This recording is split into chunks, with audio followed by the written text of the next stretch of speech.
So hi and welcome. Thank you for joining us today. I'm Mickey Campo, a program manager at Innovation Guelph. And for those of you new to Innovation Guelph or IG, I just want to let you know real quick just a little bit about us.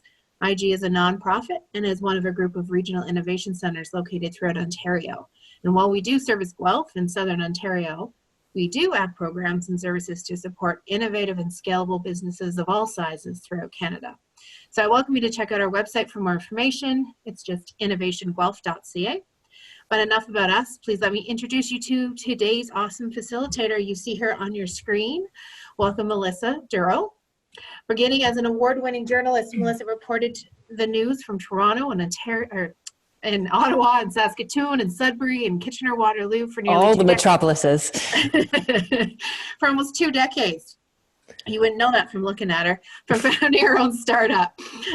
Fueled by great ideas, she has grown Durrell Communications to one of the top communication firms in the region. Melissa's worked with hundreds of startups, entrepreneurs, VCs, and angels across Canada.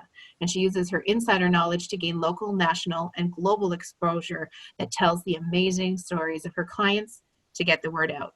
Mm-hmm. Melissa's also a mentor at Innovation Guelph, and she supports other regional innovation centers too. So, sure do. Before I hand things over entirely to Melissa, I just have a few housekeeping things to go over with the group of you.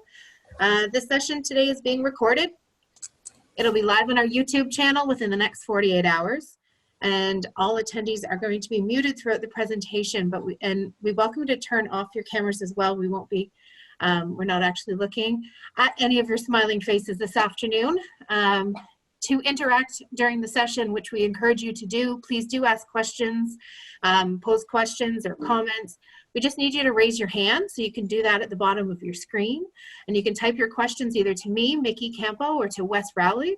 Both of us are co-hosts, and we should be found right at the top of, you can see us over in the chat. So we encourage you to ask questions if you have them, and we can navigate that conversation over to Melissa, and we can have that, we'll make sure she gets all your questions and can get to you quickly. All right, so don't be shy. Your participation is welcome and wanted. So without further ado, Melissa, it's over to you. Thank you, Mickey. Good afternoon, everyone. Well, I guess I want to start off with saying I hope everyone is healthy and safe. These are definitely interesting times. Thanks for taking time out of your day to spend the next 60 minutes with me. I want to talk to you about your PR strategies, ways that you can speak to the media, and different ways to communicate to all of your audiences. So let's begin, shall we? Oh, how do we do this? There we go. One of my favorite pictures. So we're going through a global shared experience. And we just found out yesterday, I believe, that the Emergency Act will be staying in place for another month and a half, at least until the end of June. So I really feel like we're adapting to a new way of working. However, I'm sure all of you can agree it's a bit of a dark cloud hanging over our heads. And I read this quote today, which I just loved. It says, "We're living in times that demand unity, compassion, and strength." And so how does your organization communicate with that in mind? That's what I want to talk to you about today.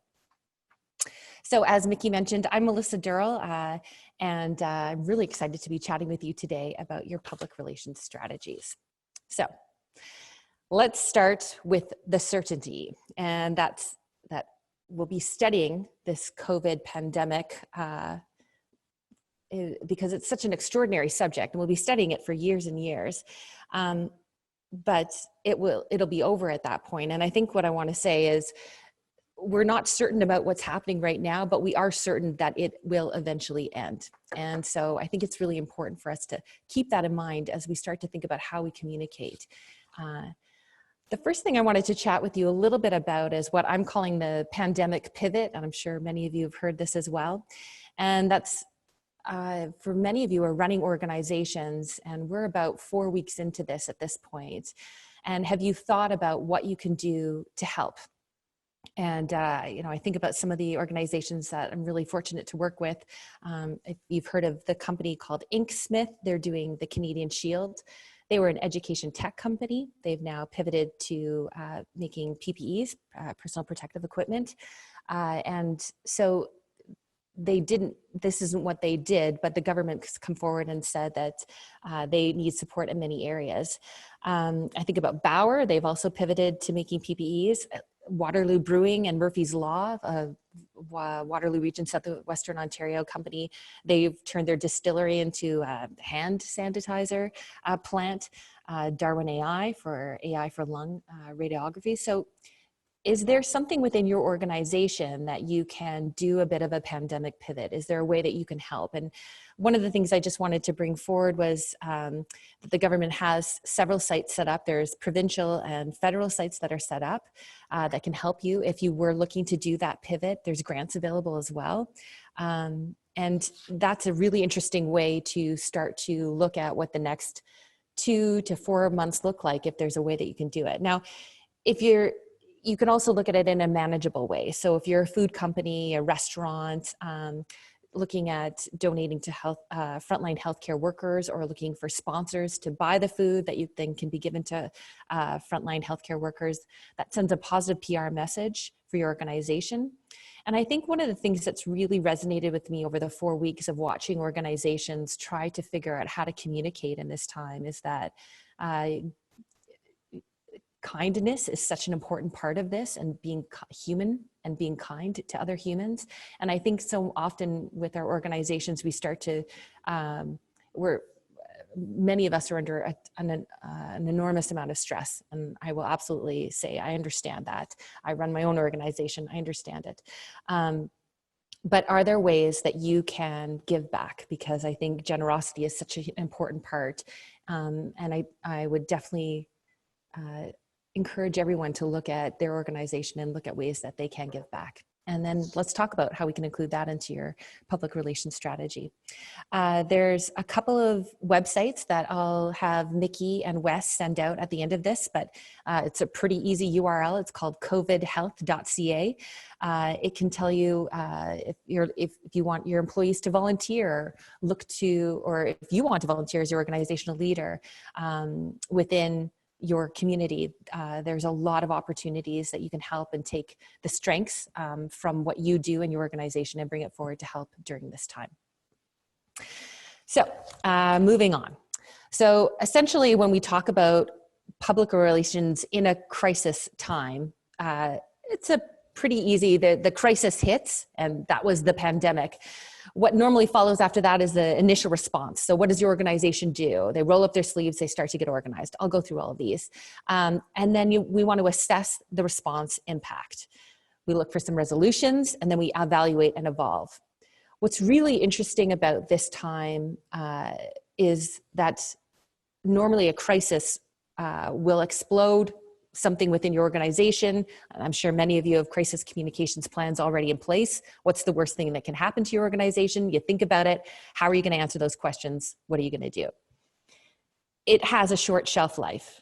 What we're looking at right now is, as I said earlier, extraordinary in the sense that we're all in this place for an undetermined amount of time. I mean, I think most of us went into this about 4 weeks ago thinking perhaps May, spring. I mean, we all were thinking spring. And I think that there's a lot of information out there. The United States is actually talking about how it can start to open itself up. We've seen in China, it has started to open up. But how long is it that we're going to be in this sort of state of many of us are working from home there's dealing with layoffs within your organization, whatever that looks like. So I wanted to break this crisis comms sort of down a little bit more, because we're kind of in a place where we're sitting in that initial response for quite a while. And what my recommendation is, we're going to have a secondary crisis communications plan that's going to come on top. And I imagine most of you have already dealt with a lot of this. So when we start with the initial reaction, which probably happened for all of us about 3-4 weeks ago. And that was, what do? We have to pivot our organization to be successful over the next little while. So does that look like a work from home policy? I know a number of CEOs that were madly writing work from home policies, a day or two before it happened. Are there going to be layoffs in your organization? A lot of you had to already deal with that, and it's also something that still might be coming down the pipe. And so I think it's really important that every organization should have a holding statement. And I'm going to dig into that a little bit in just a couple of seconds. But essentially what we want to say is overall, this has happened. The pandemic has happened. And a lot of us, the first thing we do when we communicate is we want to communicate to our employees. We want to let them know what's going on. We want to make sure that they're healthy and that they're safe. So that was really one of the first things that we did in our initial reaction was, how can we keep our workplaces healthy? Hand sanitizers went out throughout organizations. We're communicating with our people to say, our teams to say, here's what's going on. And it was changing so rapidly that I think a lot of us were just trying to catch up. Eventually, and at this point, you probably have a CEO, a spokesperson who speaks for your organization.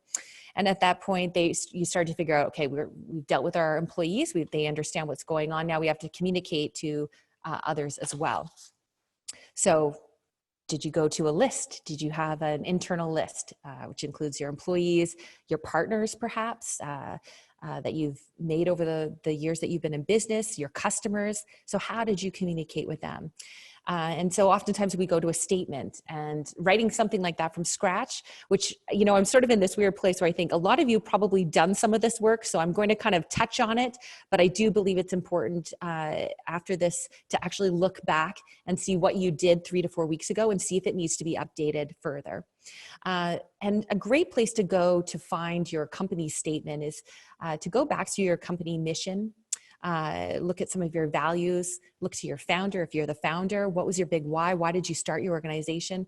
Those are fundamental parts of the statement that you want to make as we're going through this crisis globally. And so that you can speak with clear, concise messages, not only to your employees, but to your customers and to your partners.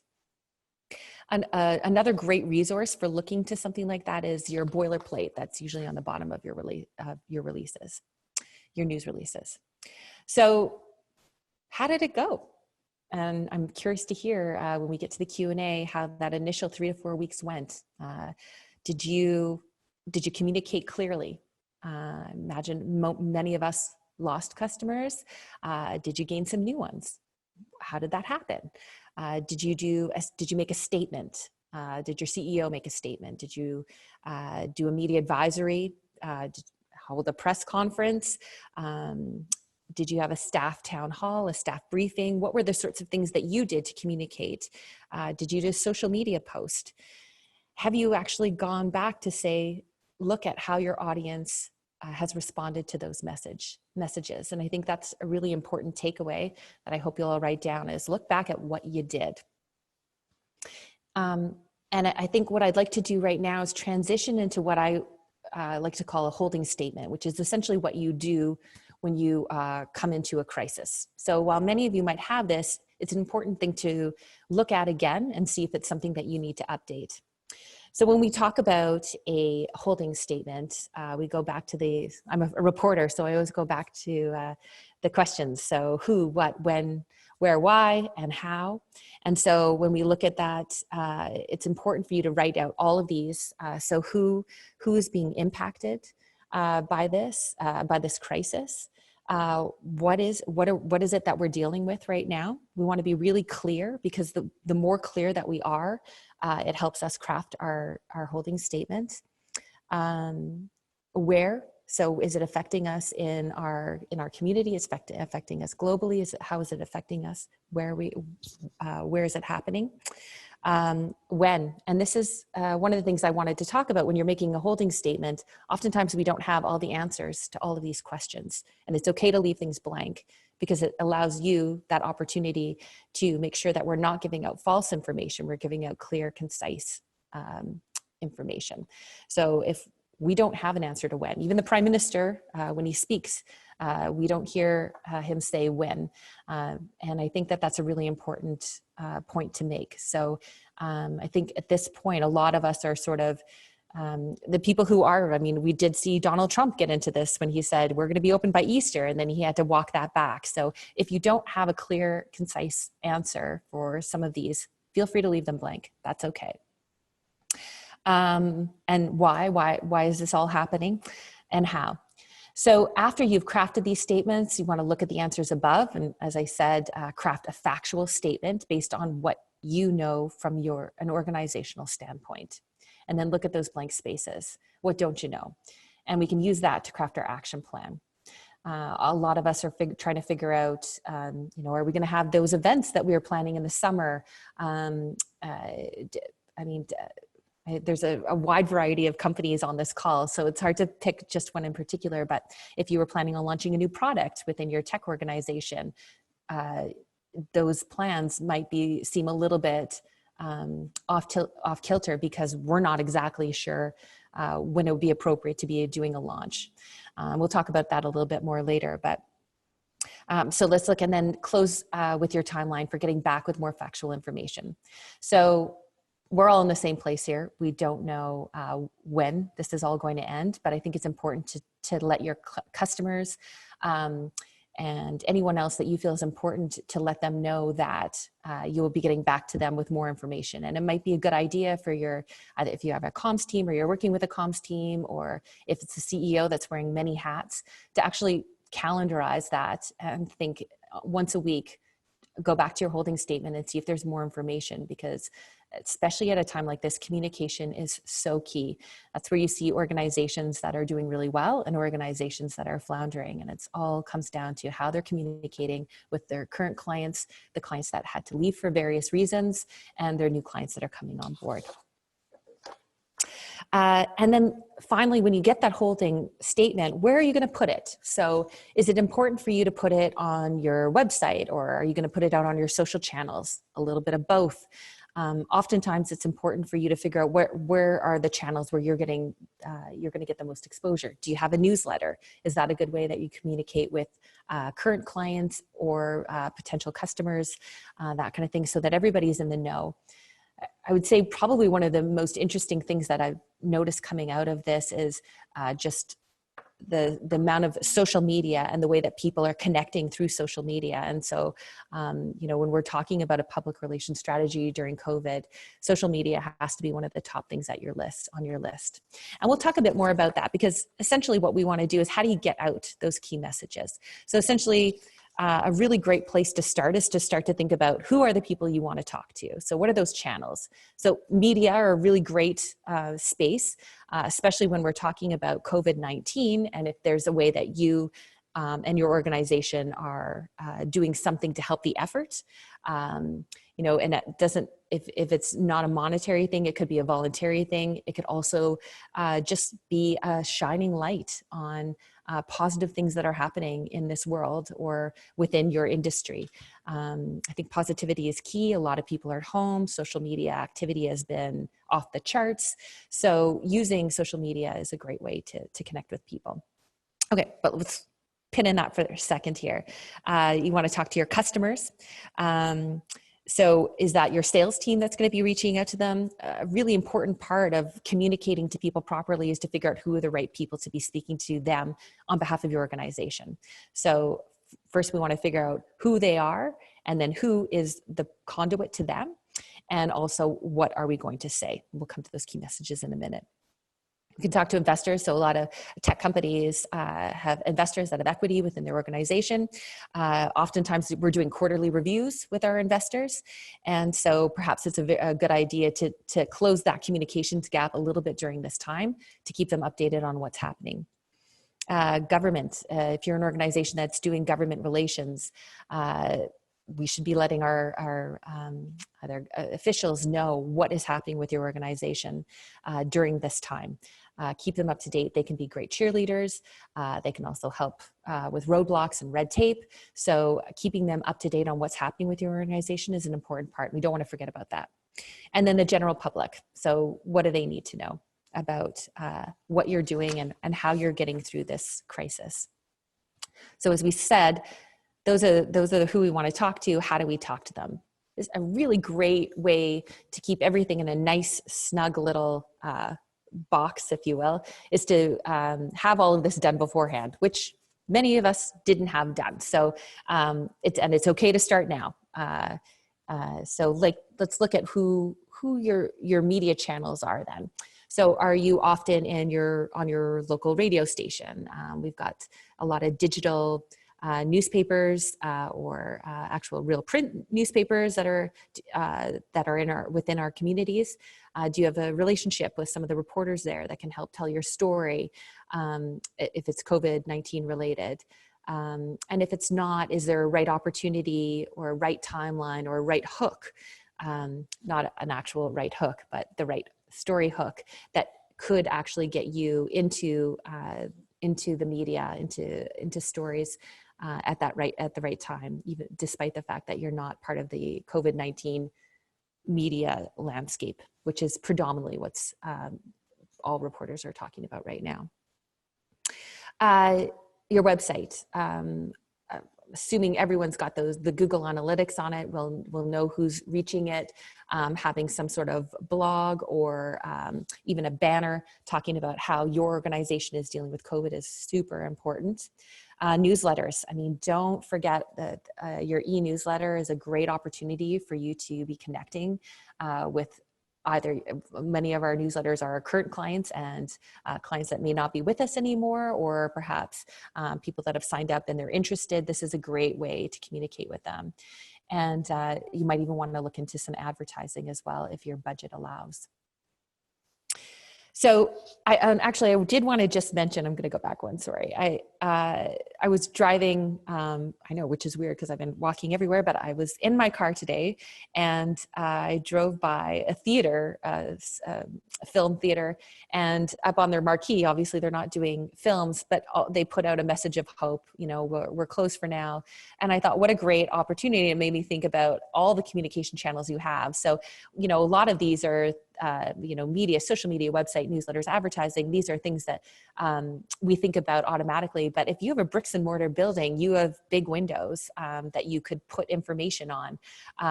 You know, the old and steady sandwich board. Is there something that you can write on to communicate with people about where you're at and what you're doing with your organization? So don't leave out the old school traits too, old school stuff too.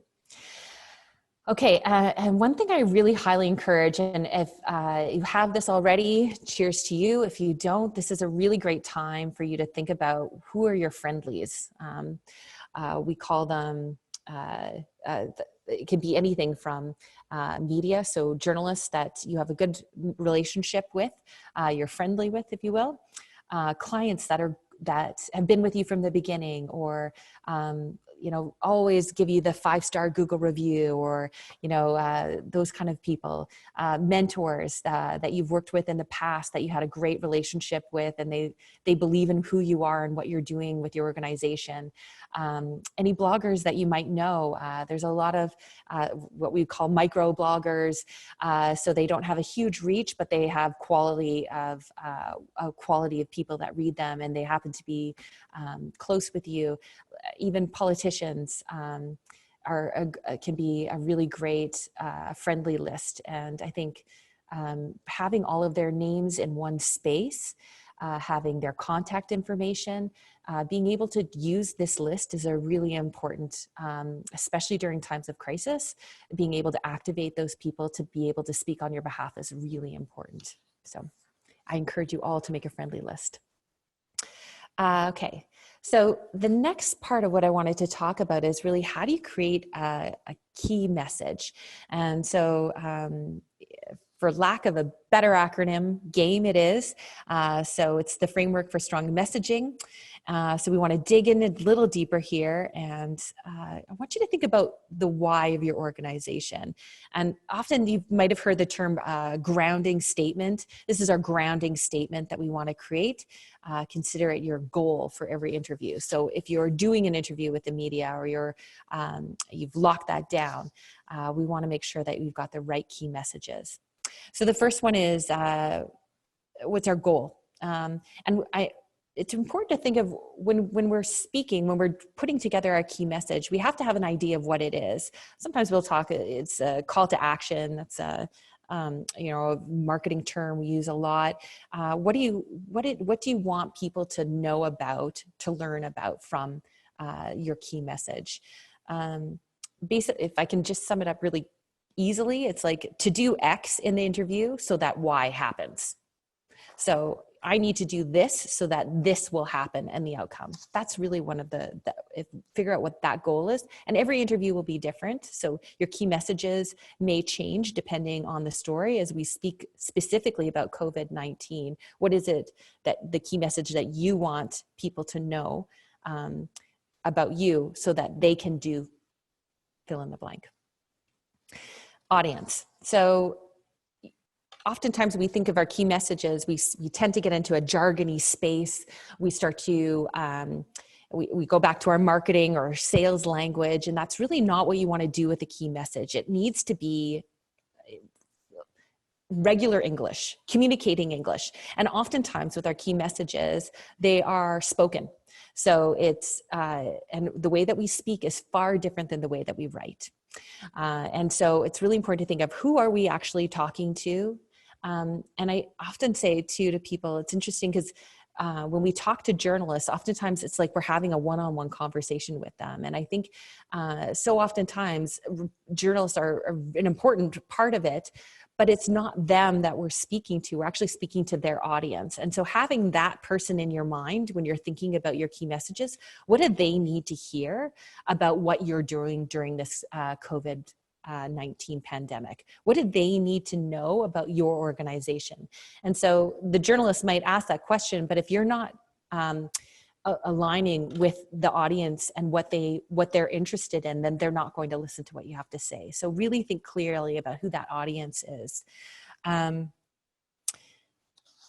Yeah, I mean, I think so much of the work that we're doing with our clients right now is around companies that have done a pandemic pivot, or they are donating and doing things for our frontline healthcare workers. I mean, that's the audience that we want to hear. We want them to hear that, you know, this organization, our organization is doing what it can because we believe strongly in what those frontline healthcare workers are doing. We want to support them in every way we can. So we want to speak to them to say, this is why we're doing what we're doing.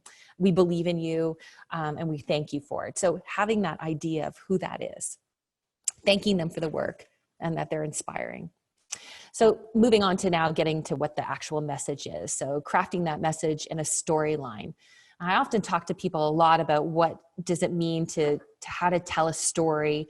And I think we don't want to make it too complex. Essentially, it's got to have a storyline to it. So what are we, and you know, I said to do X, you got to get to Y. Our story's the same thing. What is it that we want people to know? So a logical, structured argument.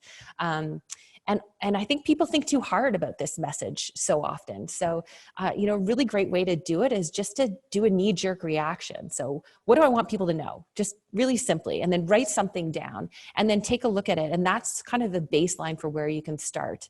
When we try to craft in all of this larger language that we've worked on, sometimes we lose actually what the key message is, and we make it the sentence almost, you know, my journalism instructors would hate this, but we make the sentence too perfect. So it's just a lot of big words and it doesn't actually connect with people, which is really important because at the end of the day, we have to have expression when we're putting together our key messages.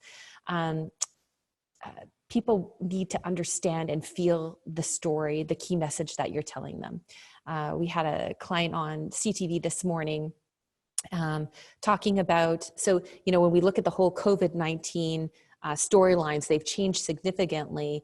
You know, we're obsessed with numbers really at the beginning, and now we're starting to see, you know, and I wouldn't say that we were tone deaf at the beginning, but I'm definitely seeing more stories about who our social fabric and what's happening within it. And one of our clients is doing has a telecommunications company that works with autistic children with disabilities. And, you know, they had to do a lot of driving to get to these kids and families to help as clinicians to help these children. So they worked on really for many, many years. I think it's been 10 years in the making. And they came up with this solution so that parents and their child can be, that clinician can be on a video chat and they can work with them. And there's audio and sensory cues that happen within that. she is passionate about helping autistic kids at this time. And so many of them are not being served because school is out and kids are at home, and parents, while are doing their very best, there are gaps in the system. And so, she's passionate at this point that she wants to give these families and these children a voice. Her expression and her passion was such a driving force in doing that interview. And I think, even the anchor at the end was like, that was a great interview, because she felt so strongly about it. You can't always feel strongly about everything you're doing, but, I would argue that during this time, especially during the COVID-19 time, there are so many things to be passionate about: our health, our community, people giving back, there's beautiful stories everywhere you look. And I think there is emotion, and it's okay to be expressive when we're talking about those things. So we've done our key messages. We've made statements on our websites. We've talked on social. So it's really important at this point, and I encourage all of you to spend a little time after this webinar today to look back at what's working. Did you look at your social media post analytics? Did people comment? Did they not comment?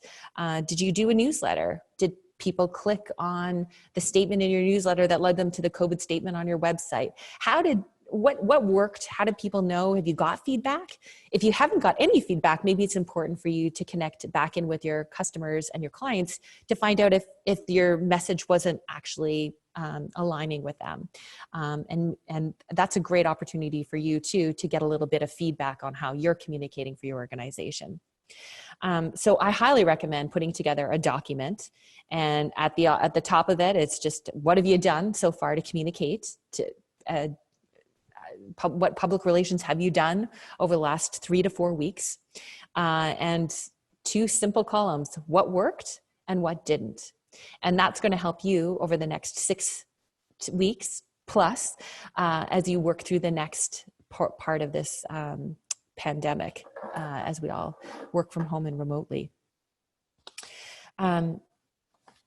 I found this really interesting. There's a lot of amazing organizations that are doing some interesting work. And one of them was a worldwide chief creative officer from Gray. And he said, everyone on the planet is seeing, hearing, and reading terrifying things and imagining even worse. And as a result, we're having the most basic of human responses. We're looking for the helpers in our leaders, our communities, and our families, and increasingly our brands. So that's you. So at this time, the best thing to do as a brand, as an organization, is the same as the best thing to do as a human being: find a way to help your customers, your communities, your own people. And this really struck me because I think oftentimes as CEOs, as organizational leaders, we just put our heads down and we work really, really hard to try to figure out how to just get through this. And I think at this point, it's important, especially as we hit this 4-week mark, and I don't know how many of you are feeling, but this has been a real banner week, I think, for most of the peers I've spoken to, and people I get to, I'm grateful to mentor, and the clients that I work with. It just feels like this week's been a bit of a rub. I'm not sure if you're feeling that too. So it's a good time for us to just reset. And I think it's so great that all of you have joined us today for this communications call, because I think resetting how you're communicating to the public over the next couple of weeks is really important. And I hope that this quote impacted you as much as it has me. That said, let's talk media. So this is Nally Andrews. Of course, she works for Wall Street Journal.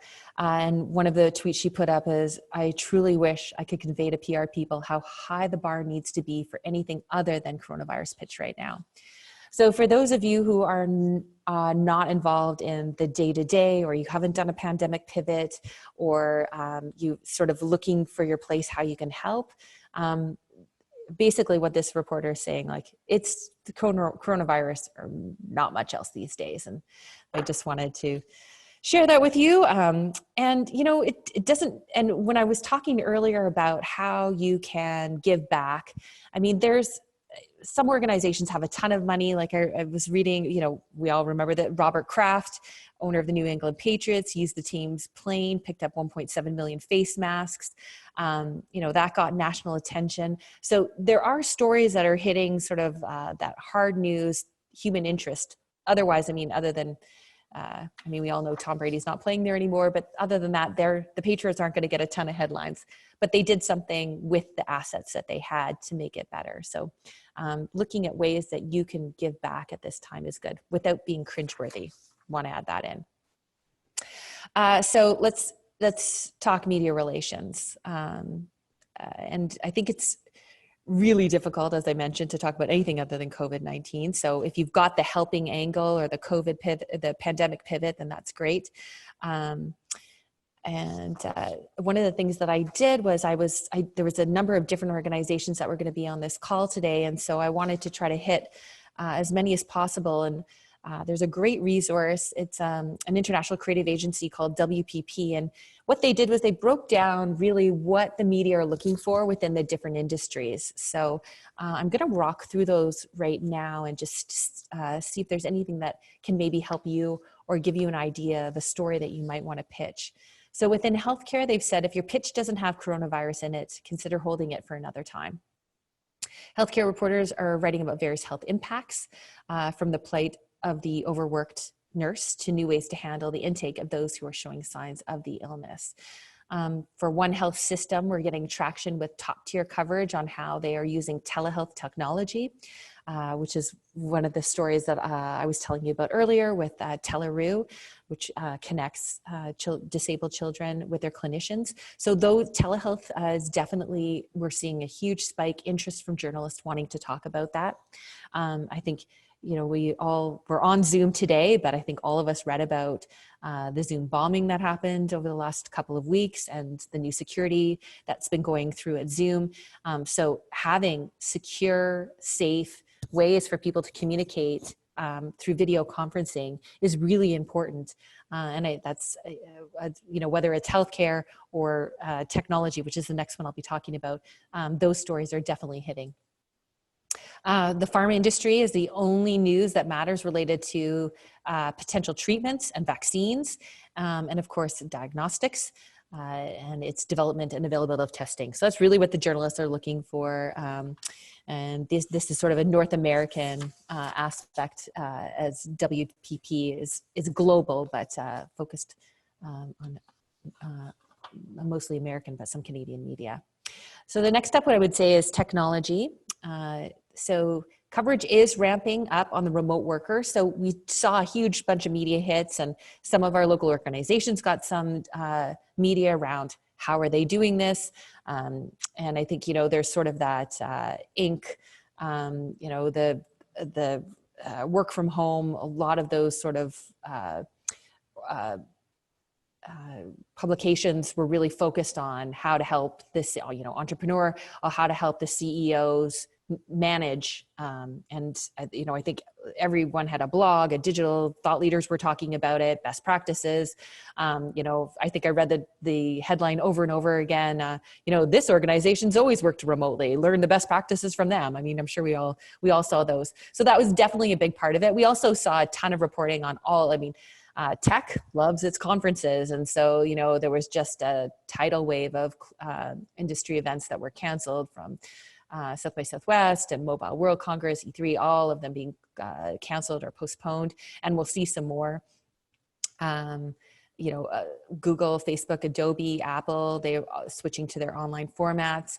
Major tech industry employers like Microsoft, Amazon, and Facebook, and Salesforce all moved quickly to institute work from home policies. So that was that big story I was talking about earlier. Tech journalists are receptive to stories that truly inform and illuminate underreported or less obvious ways that companies and people might be impacted. And tech reporters they're great. The fact that they cover innovations and ideas, their brains tend to be able to want to jump at something that might be a bit different. So if you are trying to align with a COVID-19 tech story, the tech reporters are the ones I think that are most open to hearing about them, from my opinion at this point. The general assignment are just busy covering the day-to-day stuff. So I would look for some niches there. But I would also say too, be sensitive to the fact that and we really saw this about a week or two ago, that trend where, price gouging or, trying to jump on the COVID-19 train. So like really important to do a gut check. Like, does this pitch actually align? Am I just making this up to try to get media? If that's the case, that gut check, hold that up. So if your sensitivities, sort of that the spidey sense, as my 13-year-old daughter would say, are going off on it, just doesn't feel right, don't do it. Hold it for another day. Moving into energy and industrials. So what WPP is saying journalists are looking for is what had been a context defined by the climate debate has been supplemented by the industry's very survival. So the energy industry is experiencing a triple whammy, dealing with the virus itself, especially in offshore operations, employees spread across the globe, COVID-19 shutting down or severely limiting critical supply chains. There's Saudi-Russia oil price war that threatens to drive the price of oil lower than economics can bear, especially in America. Reporters are interested in, I think the story, it was maybe about a week ago, was the price of gas, right? So and we're definitely seeing those stories around. Reporters are interested in impacts from all of the above, including the massive layoffs expected at oil fields. It is a really tough thing to have this conversation about COVID-19. Layoffs are a story. And so within this crisis, you may have your own crisis within your organization. So, when we go back to that holding statement of who, what, when, where, and why, who's being affected, your organization, you need to dramatically cut expenses as you're not seeing the revenues that you had projected, and that will mean layoffs. And so having a holding statement like that, despite the fact that so that might be within this COVID-19, we are having mini crises within it. Yeah, and if I just went back to tech for a second, that was a huge story at the end of last week, was the 75% wage subsidy that the government was putting forward. And a lot of tech companies didn't fall within that sort of black and white framework that the government was putting forward. That became a big story, it became a government relations story. And you saw a lot of organizations utilizing all of their channels, doing their government relations, doing social media on it, seeing their allies, their partners speak out about it on various social channels or throughout the media. So figuring out what you want to accomplish and who you need to help you make that happen. Okay, so we're back to energy and industrials. So yes, layoffs are definitely going to be a story. This has also showcased the interrelatedness of renewable energy and oil. So that's intriguing in the sense that we're actually starting to see, and I'm sure, I don't know if you guys all saw the Tesla stock prices. So I think we will start to see, I hope, more talk, and we are coming up to Earth Day as well. So I know that we do have some environmentally friendly sustainability technology companies that are on this call today. So looking at, how, if Earth Day is the hook, I'm not sure if you don't really have a COVID-19 in there, but if Earth Day becomes that hook that day, you can talk a little bit more about what you're doing in the renewables or sustainability space. We are seeing several articles connecting the slowdown of renewables due to the lack of resources available from oil companies and oil suppliers to make renewable energy components. So that's sort of been an interesting thing, how companies are managing COVID-19 and all its various dimensions and impacts throughout the supply chain is top of mind for reporters. So just wanted to leave you with that.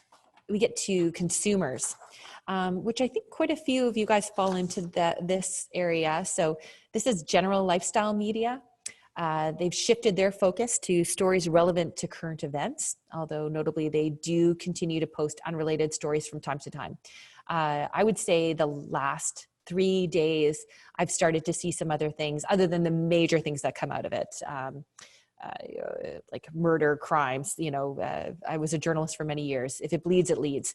Those stories will spike through the COVID media cycle, news cycle. But we are seeing some other things too. So notably, if you continue to post for example, trending stories on Refinery 29 or Pop Sugar, certainly tie back to COVID-19, but they're doing things like the under 30-minute cardio workout that you can do from your living room and tips to help others during the coronavirus outbreak. So you're seeing sort of these consumer lifestyle kind of stories that are coming out. That might be a really great way for you to be able to contribute through your public relations strategy. If you're not really aligning with the COVID-19 line, maybe there's ways that you can help in that lifestyle space. There are topics that remain popular. Celebrity news still is popular. DIY is big right now. Spring fashion, so ways that you can look at that. Niche publications are more likely to concentrate on stories outside current events. So looking at if you've got a media list and you go into your industry, if your industry isn't necessarily affected per se by COVID-19, other than that we're all affected, they might be looking for, spring, summer fashion. I mean, at this point, we're already looking into fall magazines. So if you've got something to pitch for the fall, this might be a good time. They're starting to get their magazines ready to roll. It's important to note that most editors are not accepting products or samples at this time. So that is something that you want to be get a heads up on. So don't waste your money or your products, because they'll just go right into the trash can. Tension has certainly shifted. Do continue to pitch long lead time topics. So like I said, if there's something come fall, if you've got a new line in the fall or something like that, start to plant those seeds, as we say in the PR world. Planting those seeds will take root later on once you're out. So don't just walk away from all of your public relation needs at this point. Look at if there's places for you to plant some seeds. Yes, and editors and contributors seeking content for longer lead stories. There we go. All right, then we get to government. So reporters are covering government. They are solely focused on policy and political implications of COVID-19. So if you have a unique take on those policy implications, or if you have a legitimate offering that will be better than the government's response to this crisis, you may have a chance at generating coverage. That said, at this time, government beat reporters have their plates full. They are covering the steps public officials and public sector agencies at all levels are taking to manage the crisis for their constituents. So your chances of having your calls returned by a reporter are minimal if you are a government reporter, which is what I used to be. So I know that they've got their hands full right now. So all that said, where do you fit in? I hope we give you a couple of ideas as we walked through this. I'm just going to do a quick time check. How are we doing? Okay, we're doing great. So reporters are looking for stories, and hopefully this helped you sort of figure out or gave you some ideas on how you might be able to fit in. So when you are pitching the reporter, and when I use that term pitch, oftentimes you'll have a news release or something to be going with this pitch, a story. But you want to think, these are the checks I want you to think about. Is it relevant? That's got to be job number one. Is it relevant today? And at this point, COVID-19 is your relevancy. It's not a concept, but it's a reality. So this idea of we're going to be doing this is very difficult. We're doing this is much more relevant at this time. So find a realistic and relevant tie between your story. Tools beyond words. So come equipped with data. You've got some data, some stats, some images, some video, unique voices that can be there to support or make your story more robust. Thought leadership is really important. So have smart things to say. Make sure your spokesperson has a unique point of view. When we talked about the government story ideas, if you have something that you feel that the government should be looking at and you just can't get traction, the idea of having an opinion editorial, writing an opinion editorial and giving it to a newspaper is a really great idea. A letter to the editor if you want to start smaller, but basically, or actually be an opinion editorial, letter to editor, be something, it could be commenting on something that's happening, but if you're doing it on behalf of your organization, an opinion editorial is definitely the way to go. And it gives you that opportunity to make a controversial statement off the top and back it up. Leave some breadcrumbs at this point. Like I said, the media is a totally different landscape at this time. I've never seen anything like it. I worked during 9/11. I was working for CTV at the time. I worked during the blackout, which was much different. But, you know, there were stories that were told at that time, and we were all sort of, you know, trying to get all these different angles to inform people as best as we could. But it didn't last for this long. So it's really interesting to see how journalism and how important journalism is during this time, because wasn't just a week. We're on 4 weeks now, and we're looking at probably at least double that, if not more. So I said seeds, you can leave breadcrumbs, however you want to put it. Be respectful. Journalists are, all my friends that are in the reporting field right now, it's never been more stressful. Most of them are not even working in the newsrooms right now. They're working from their homes. So I think it's really important to just check in, be kind. I mean, I know I started that at the top, like just be kind with people these days. If they don't get back to you, it's okay to email them again. Oftentimes their email boxes are ridiculously full and they're not getting to everything. So it's okay to follow up, just be polite. And then I just wanted to, at the end of the day, to say there'll be a next time. So if you were the perfect candidate to speak on a panel or give a quote and you really thought it was going to be great, and they went with somebody else, you don't know the background there. And but if you leave a good impression, there will be a next time. So I hope that that's good. I just want to leave you with a couple of media training tips as well. So typically what we do is we put together a media interview. So once you pitch out your story or your idea of how you are either contributing to helping frontline healthcare workers or whatever it is that your organization is doing during which aligns with your strategy, and you get a reporter to say, yeah, let's talk. So typically what you want to do is make sure that you've got the journalist's idea of what they're looking for within what are they going to talk to you about? So you've done the pitch, just confirm back that that's what they want, that they want to talk. And what I'll often do then is I'll write out what I think the typical questions will be. If the reporter won't actually write out like question 1, question 2, but they'll give you kind of a higher concept level of what they're looking for. So oftentimes what I'll do, I'll write out these questions and then point for them some answers to make sure that I'm getting my key messages in. I wrote, do you have anything you'd like to add? This is number 1 reporter question at the end.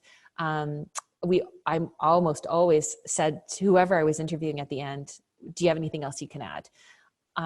This is a great opportunity for you to get out that key message. When we go back to the game, the goal, the audience, like this is where you align all of that together. You get to say it freely and get across what you want, within your key message. Practice. So a great thing if you, most of us are working from home now. So if you got a teenager in the house, a partner, go get them to ask you a couple questions back and forth. Make sure that you are in the mood. You've got good energy. You're feeling passionate, emotional. You want all of that to come across. Your voice is such an important part, especially when you're doing radio or television interviews, that your voice comes across. So we get the angle, we get the question, we get the format of what's going to be. We look at what's your positioning. Here's a couple tips for your interview. One of the things that we often make a mistake on when we're talking to a reporter is we assume that the audience has more information than they do. And so it's really good to check in when you're putting your key messages in to make sure that if somebody has no knowledge of what you're talking about, that they actually know what you're talking about. So often we'll put like a foundational statement at the beginning to say, let me just back up a little bit and explain, because the reporter might jump in as well, or the anchor might jump in or to immediately ask that question. Take a step back. So yes, I think we just want to lay some foundation here about what it is that we do and why we're doing it. Yeah, prepare your talking notes. Incorporate your key messages in, be accurate and honest. This time, being honest and open and transparent, I think is, I mean, who hasn't Brene Browned on this call, right? So, I mean, it's been a big part of organizations or and culture changes within, I think, across North America.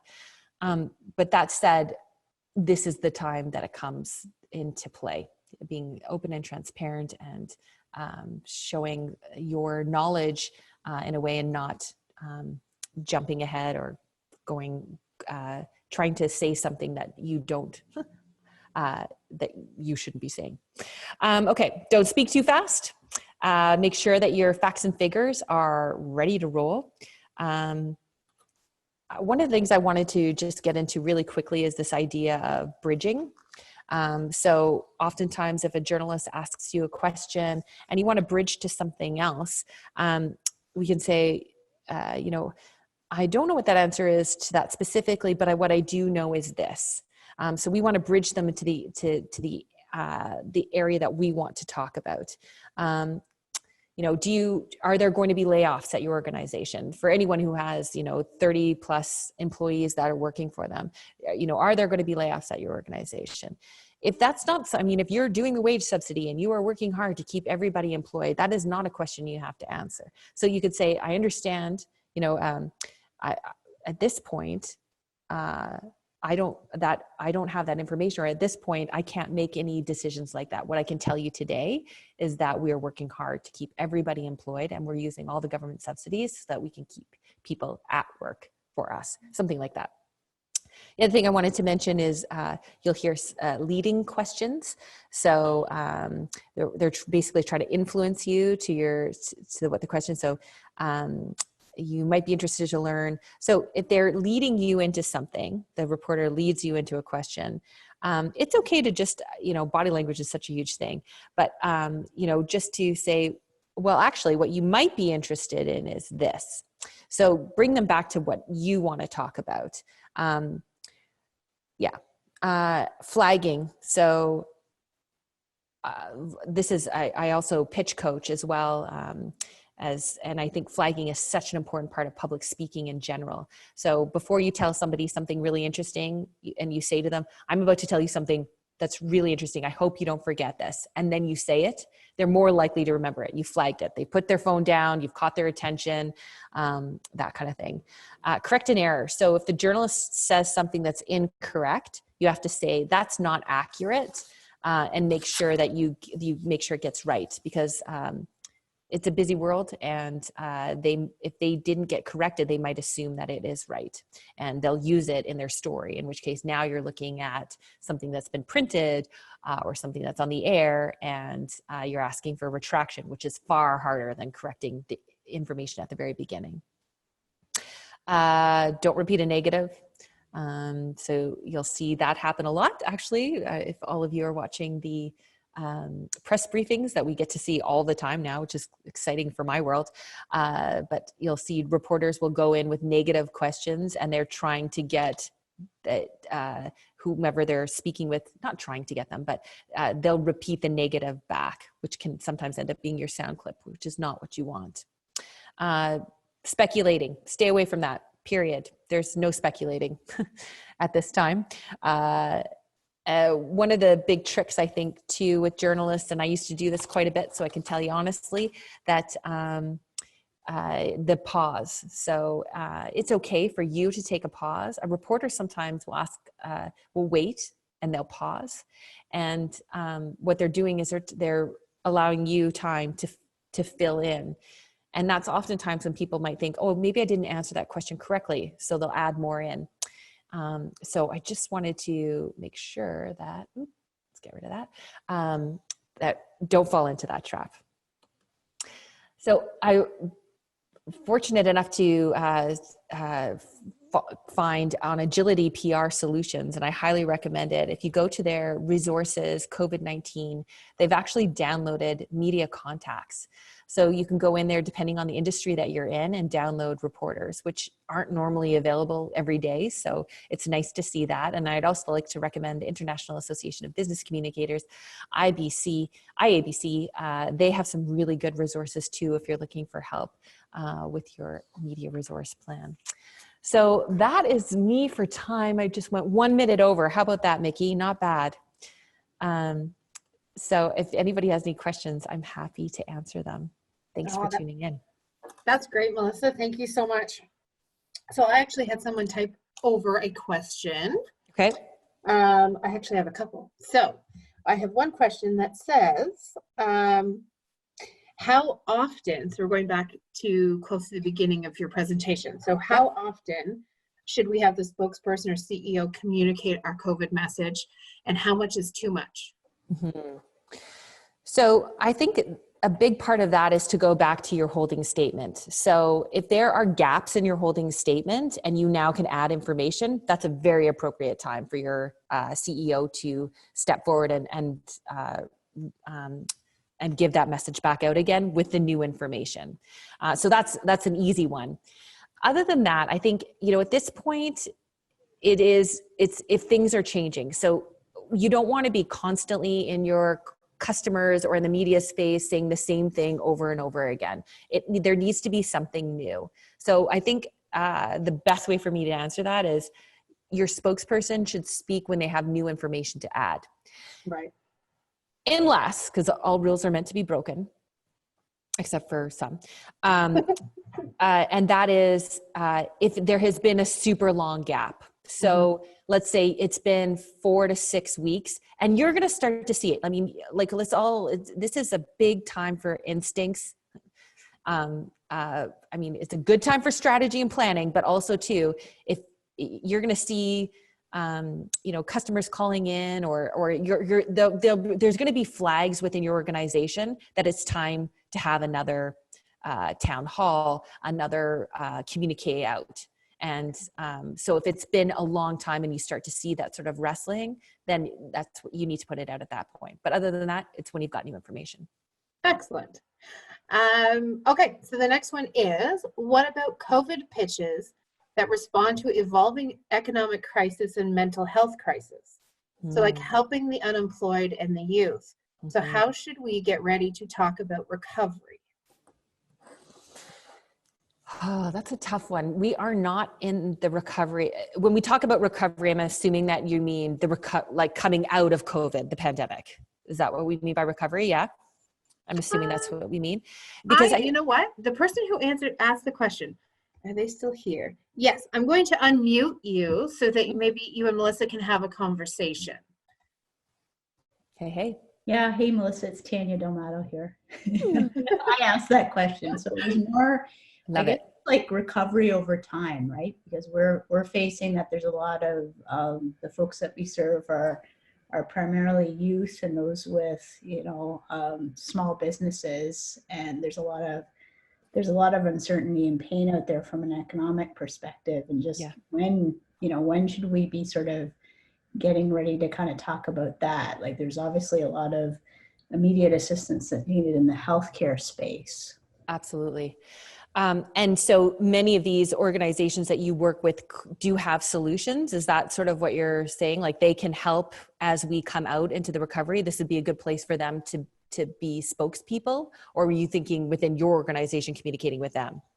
Within our organization. Yeah. Okay. So I would say when you are in your kind of situation where you're an organization and, Innovation Guelph is a great example too, you can communicate.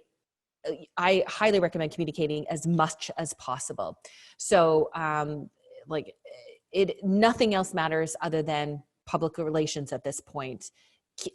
Giving them resources, setting up Zoom calls, making sure that they understand what's happening. Your key messages, for you guys, it's, keeping you informed and keeping the passion alive for the ideas that they're trying to drive forward, right?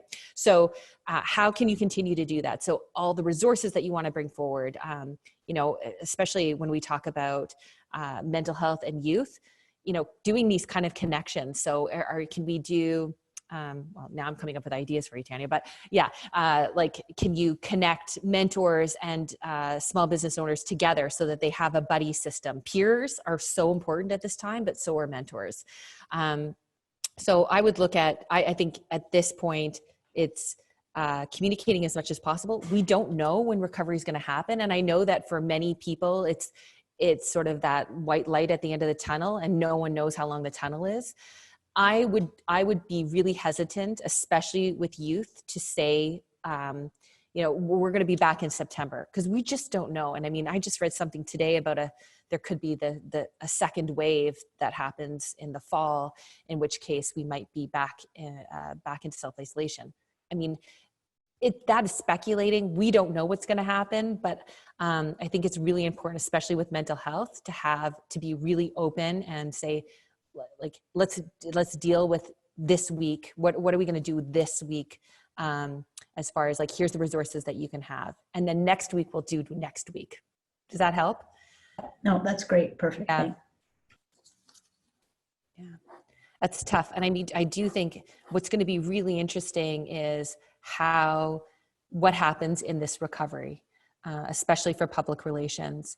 And I mean, when we look at how people are going to be able to, everyone's changed the way that they're communicating, in the sense that social media has become so important. Even journalism, I mean, has sort of seen this new hit again, because people they need to know what's happening in the media. And so it's going to be really interesting to see how the journalists shift from that, the day-to-day, the data, the numbers, sort of the trends that we're seeing within COVID. I mean, now it's been nursing homes are definitely, we're seeing that that's this week's story, if you will, rightly so. And so as we come out of it, I mean, even today I saw a bit of a recovery story about, this is really shining a light on nursing homes and what's happening within them.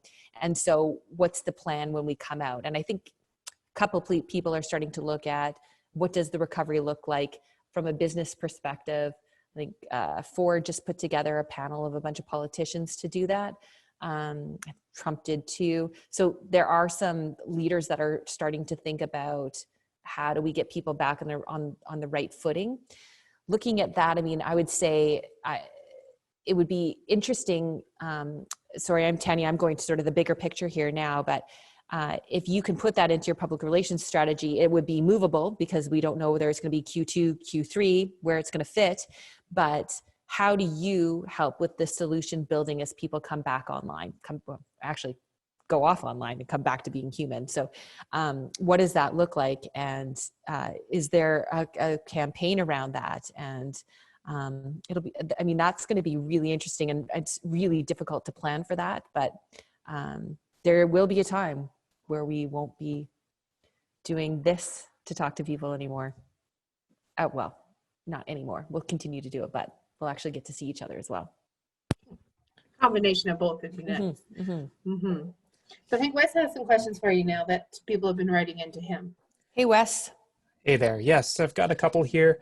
Can you speak a little more as to what you mean by not being cringeworthy when you're thinking of your social media approach? Yeah, that's a good one. Did you see I made the face? It's cringeworthy. So that's when we're trying to do, there's actually a whole hashtag out there of like basically journalists that are making fun of people trying to do COVID pitches. And that's really what it is it's when you're trying to, let me think of an example here. Like, I think it's important when you do it that it's got to come from a good place. You're not using the hashtag COVID-19 to sell a product that has nothing to do with anything. You're just using that hashtag because it's trending. So figuring out what it is that your organization can say on social. And I mean, a big thing that I've been loving these days are all of the,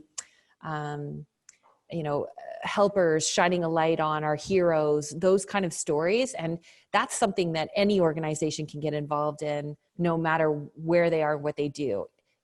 Paying it forward and being positive about people in your community that are doing great things, that's just easy, and it's community building, and as long as it aligns with your mission and your values of your company, it's important for you to like, I think, to get your voice out there.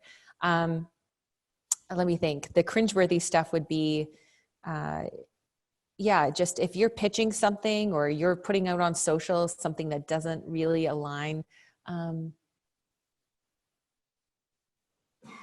I don't know, COVID burgers, not good. Things like that where, I mean, I've seen some people have some fun around it. But at the end of the day, there's people dying. And I think that's sometimes we get lost in our business bubble. But this is a global pandemic. There are people that are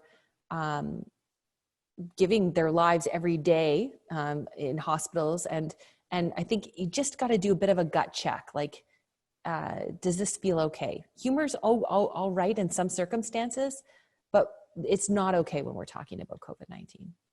Does that answer your question, Wes? Did I get there? I think so, yeah. And you got a little chuckle there as well with good. The COVID burgers. And we have another question here with the A from game.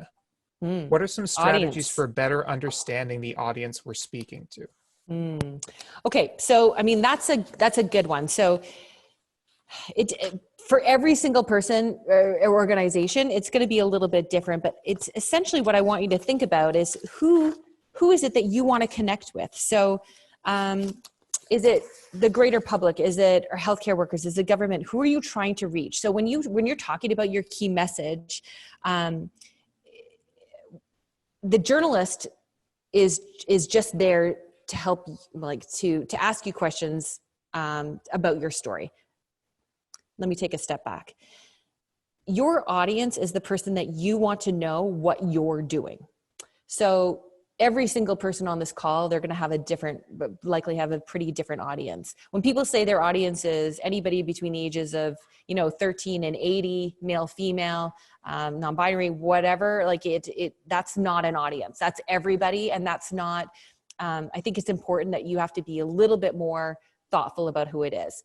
Now, your audience can sometimes be defined by the publication that you're in. So when we talk about key messages for journalists, if you're in TechCrunch, that's very tech-based. So you're talking to people who read TechCrunch. Go look at the numbers on that. That's who you're speaking to. And you think about when you're putting together your key messages, how am I going to connect with them so they understand what I'm trying to say?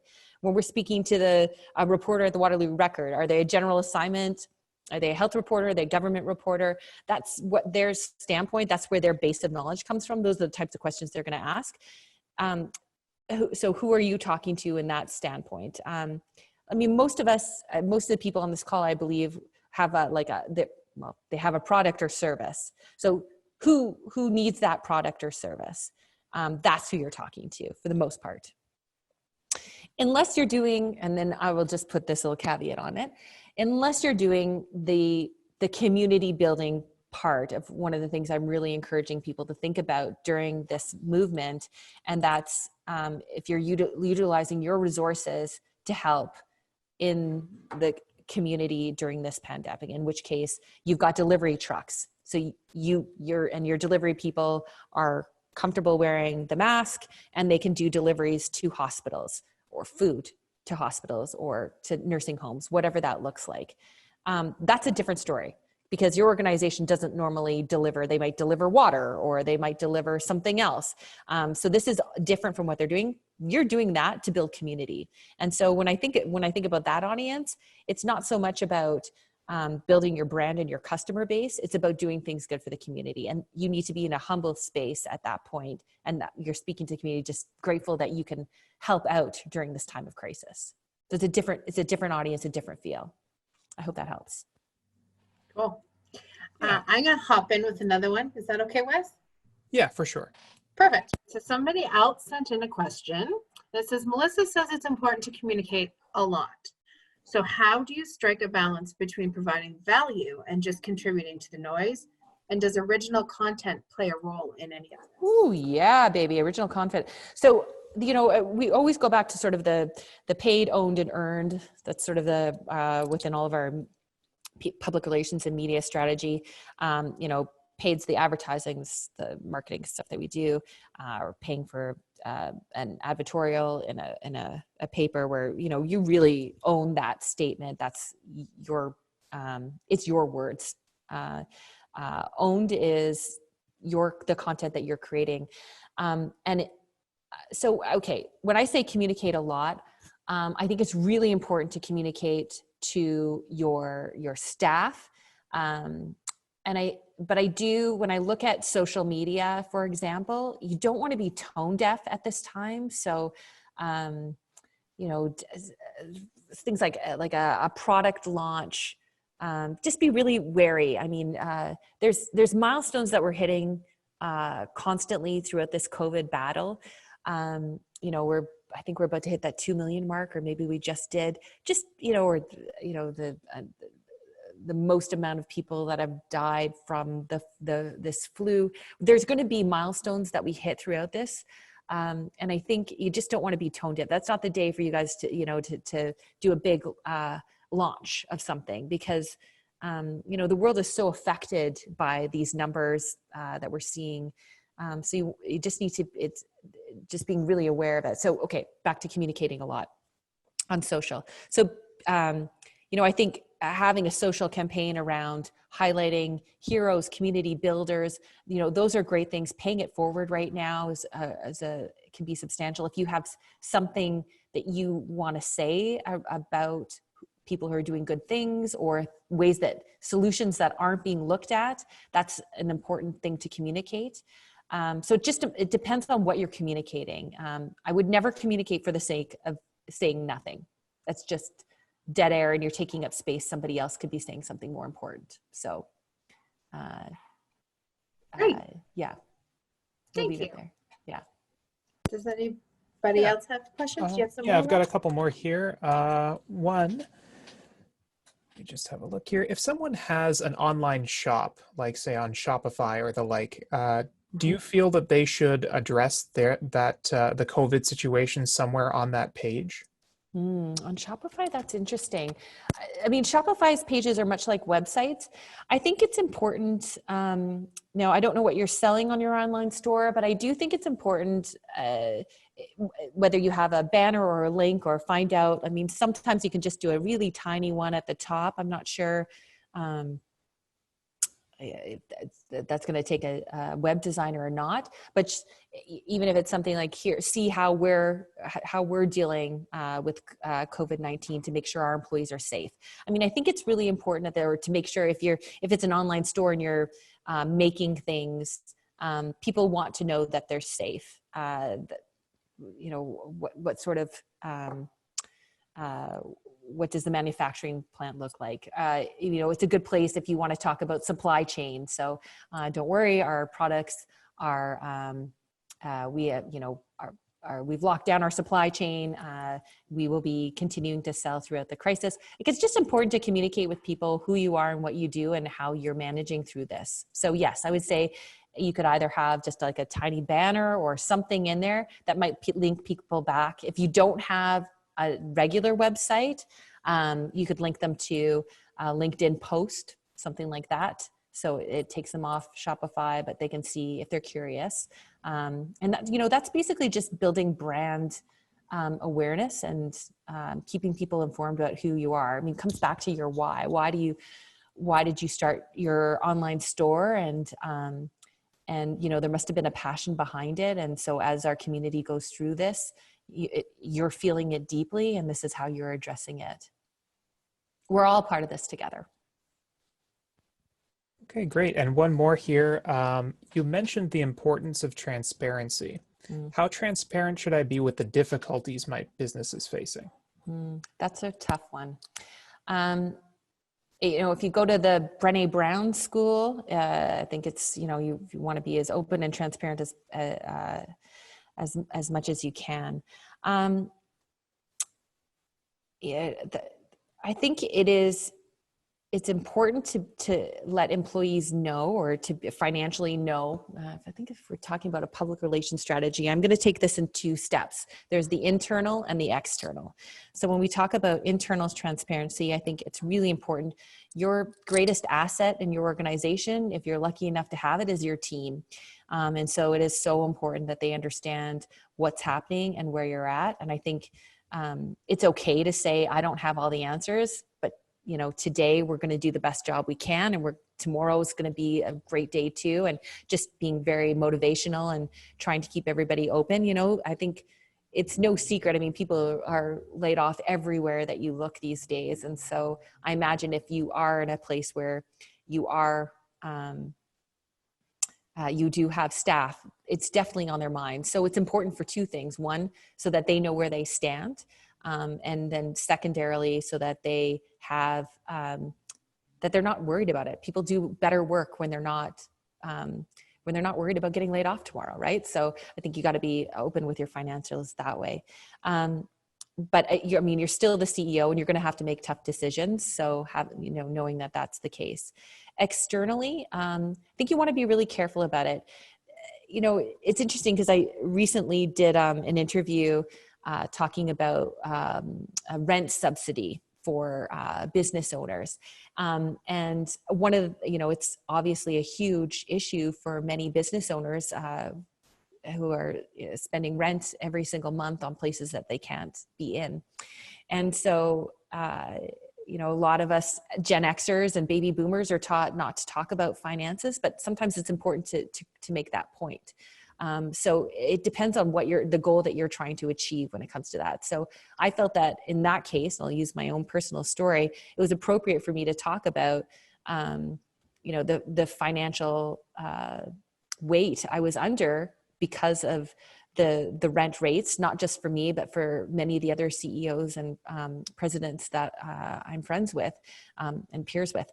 And so I felt it was important to take that step to prove that point, which is that I would like the government to come forward with a rent subsidy. So that was my X to my Y. That was my journey, and part of the story was who I was and the space that I have.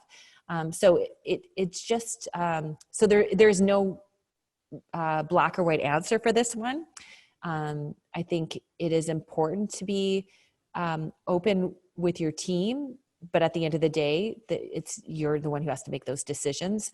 And then externally, I think it's okay to if it leads if it helps your call to action, then being very carefully worded, then that's important. It's important to do it.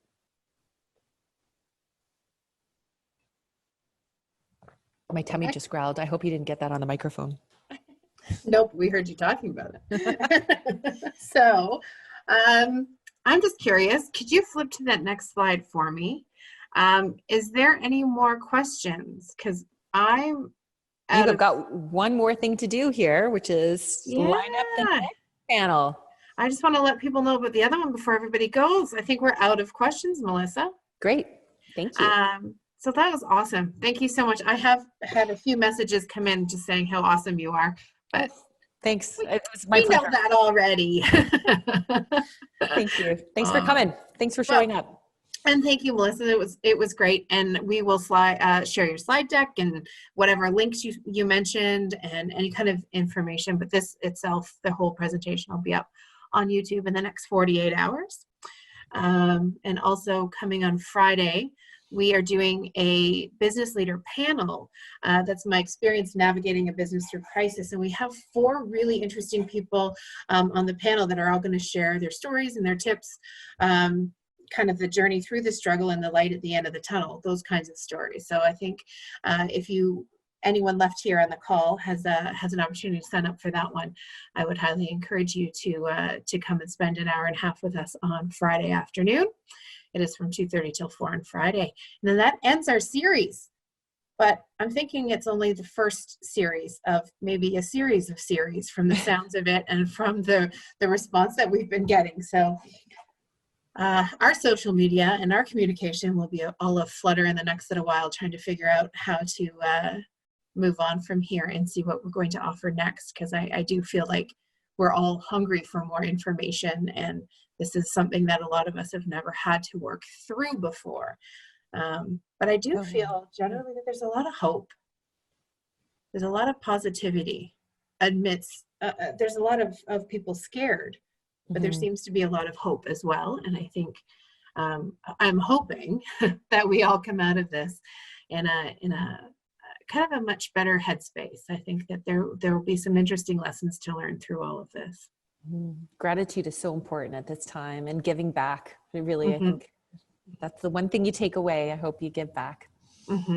Yeah. Excellent. So I'll do one more. Does anybody have any questions? All right. And no hands are going up. So Melissa, thank you very much for everything today, as always. And if anybody has any questions, feel free to email us and we'll get them to either Melissa or we'll answer them ourselves. But have a great afternoon. Thank you. Stay safe.